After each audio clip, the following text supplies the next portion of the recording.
Hey guys, welcome back to another tech review. Today we're looking at something different. We are looking at a portable monitor, specifically the MagicRaven 2.5K 120 hertz portable monitor. It is 2560 by 1600. It's an IPS gaming laptop monitor. It has, I'm not even going to read this anymore. As far as the monitor itself, just a display right here. It has a magnetic back. It has some VESA mounts on the back as well. And then it just sticks to the little sleeve you have here, some faux leather sleeve. You attach it, adjust it, and then when you want to set it up, you just fold it onto one of these points. And it stands up by itself, and it stands up pretty well. Let's go ahead and take this apart so you can see. In terms of I/O, we have an OTG port, which is just a micro USB. Why does it have that? I don't know, but I guess some people are still stuck in the past. We have a few buttons right here, pretty tactile, clicky buttons.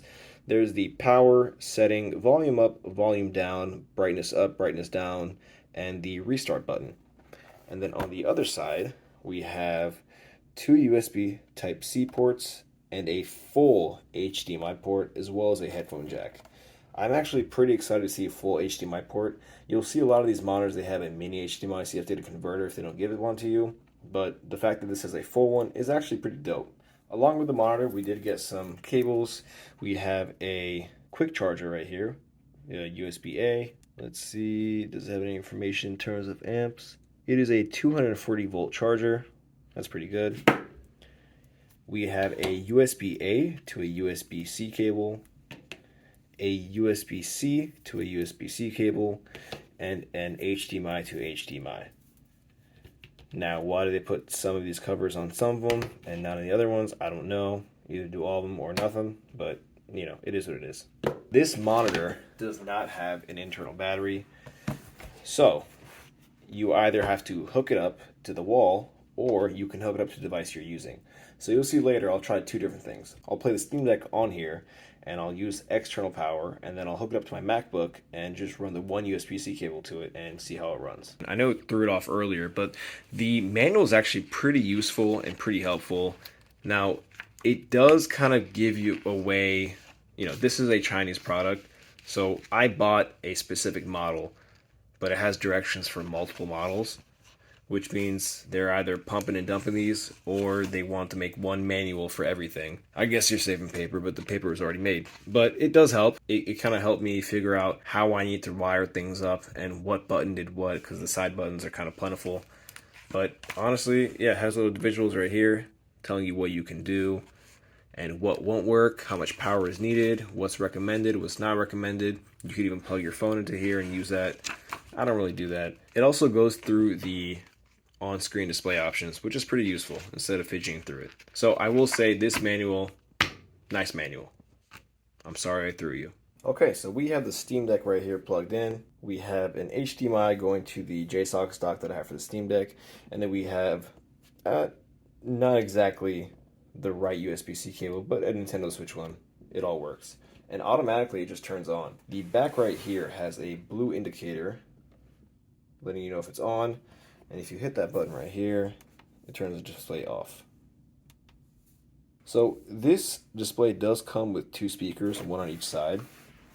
And from what you will hear, because I did test them out earlier, they're not that good. They're worse than the Steam Deck speakers. And that's listening from here with the Steam Deck. But I will let you be the judge of that. I have an Xbox Core 2 controller hooked up, and with this, I have a fully customizable little desktop.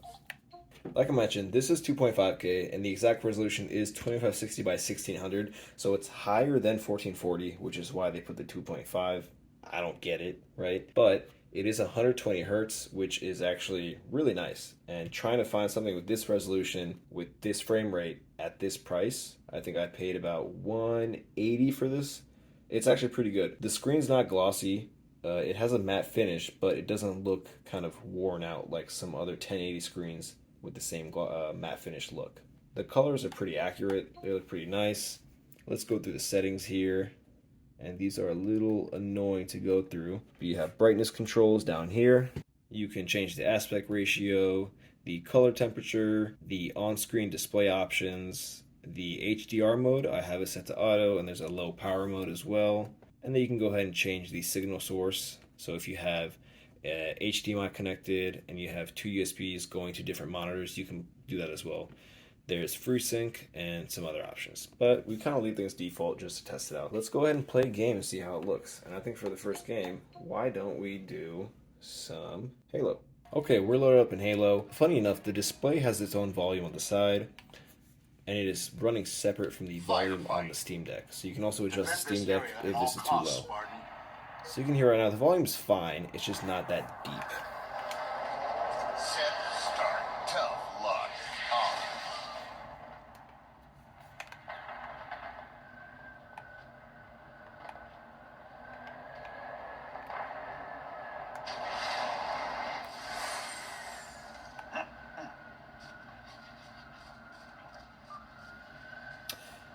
Now, I don't want to say issue, but the thing we run with the Steam Deck is because it doesn't display that well, right? So if we look at the settings right now that we're running on Halo, we go to video. The highest it goes is 1280 by 1800. And I can't get it off that. I know this is 1440p, 1600. So, oops. And I also went ahead and uncapped the Steam Deck so it can go above 60 frames. I just can't find a way to make this, I have the frame rate right here. I can't make it go above. So I don't know if it's a game issue or if it's just the Steam Deck capping. The frame rate limit is 120 in the game too, but I'm not sure. So if you guys know, please let me know. For the Steam Deck getting First strike. Sorry, I get distracted easily. The Steam Deck, because it is a lower end PC, you're not really getting the best resolution and frames out of it. So this monitor is nice to have a bigger screen, but with the bigger screen, you're kind of blowing things up to a higher proportion as well. Now, where this does shine is when you have a gaming console or a computer that can take advantage of the frame rate and the resolution, which I will show on my MacBook and on the Xbox Series X. But Steam Deck runs well. I travel a lot for work, and playing on a small screen is not always the most comfortable. And when there's no TV in the hotel room or wherever I'm staying, it's kind of crampy for my hands. I like to hold a controller, and I don't want to be looking at something so small like the Steam Deck screen. Of course, also, you can use this in desktop mode and use it as a computer if you have a, mouse and keyboard. But that's not what I'm using it for. And I'm sure if you're looking at this, my channel is usually for stuff about gaming, and that is what I primarily do. So that's what I'd use it for. So we'll go ahead and look at the MacBook next to show you how this works as a second display rather than a primary display for the Steam Deck. All right, so next up we have the MacBook Pro hooked up to the display.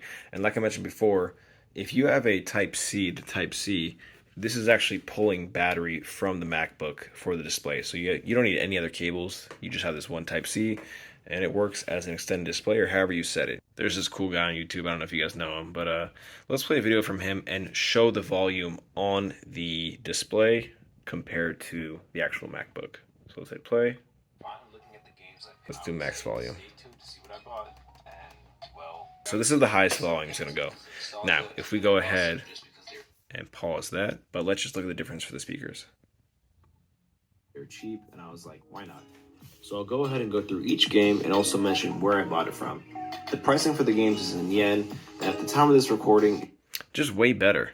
It sounds way more full. This display sounds a lot more flat, but it's a display. Go ahead and drag this over, use it. If I'm editing a video, I can edit on one side and then go ahead and watch a video on the other side or look at reference material. And in addition to the actual audio, you can go to the display and tweak those settings as well. So we go to displays down here. You see the display option here, and you can choose the resolution you want. So right now I have it on 2048 by 1280, which is the highest it can go. Actually, not going to go 2560 by 1600. That's the highest it can go. But you're able to go ahead and tweak it there. The refresh rate's 120, confirmed right here.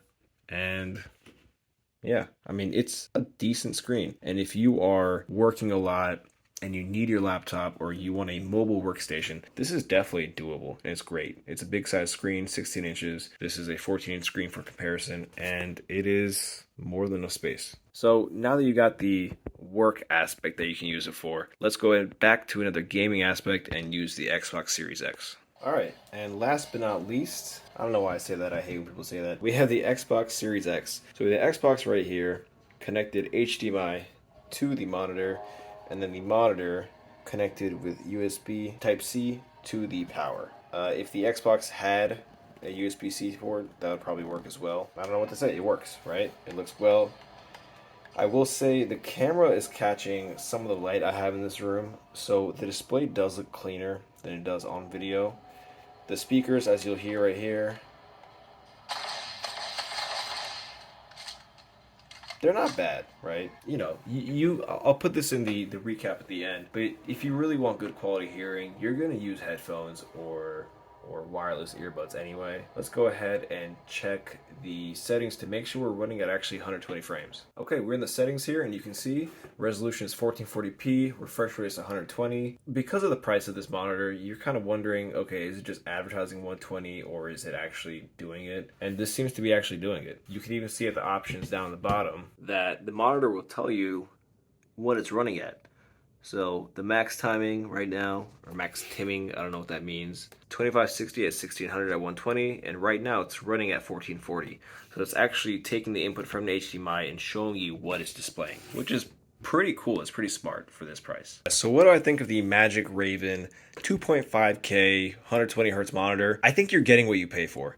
You're gonna know if you need a monitor. If you need another display and you want it to be portable, this is not a bad option. Right. Getting a 4K monitor is cool and all, but getting a 4K monitor that runs 120 FPS is hard, even with this day and age. This is definitely a good option. If you're someone who travels a lot and you want a screen to take with you for business or gaming, this is also not a bad option. But a con related to the transportation of this is the build quality just doesn't feel good, right? It has this brushed metal look, but it's just plastic. And there's some really cheap looking materials used around it. I'm scared to press on the screen because I feel like I'll break it. And when you put this sleeve on right here, like if this is in your backpack and there's some pressure applied to it, if I push here, it's just pushing on the screen. So I don't know how confident I would feel putting this in my backpack for a long trip, but just something to keep aware of. If you want to put in your suitcase, that might be a safer mode of transportation for it. The build quality could be worse, right? But if you're paying $180, you could probably get something better with a lower resolution, but that's a trade-off you're making. You want to save money, you want all the features, and if they come in a kind of cheapy case, it is what it is. The back of it is more of a brushed metal. I guess it has to be slightly because you have screw holes here. But yeah, there's a good amount of flex just pressing it. It is thin. It's about the size of my iPhone, as you saw from before. But it's, yeah, I guess I'm just trash talking it now. It works, though. It works for the Steam Deck. It works for the Xbox. It works for the PC. It is usable. It's just up to you if you want to go ahead and make that purchase and make it part of your daily life or once in a while life if you're just using it for travel or whatever. Or if you have kids, you can get this and they can have their own desk setup and they have their own screen for stuff. So definitely very versatile, definitely worth the price. If build quality is something you're after, I would honestly recommend going after something else, but you are getting what you paid for. Thank you guys for watching. If you liked the video, please leave a like. If you don't mind, I would like that sub.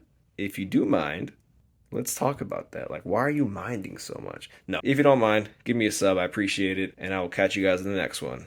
Okay, thanks. Bye.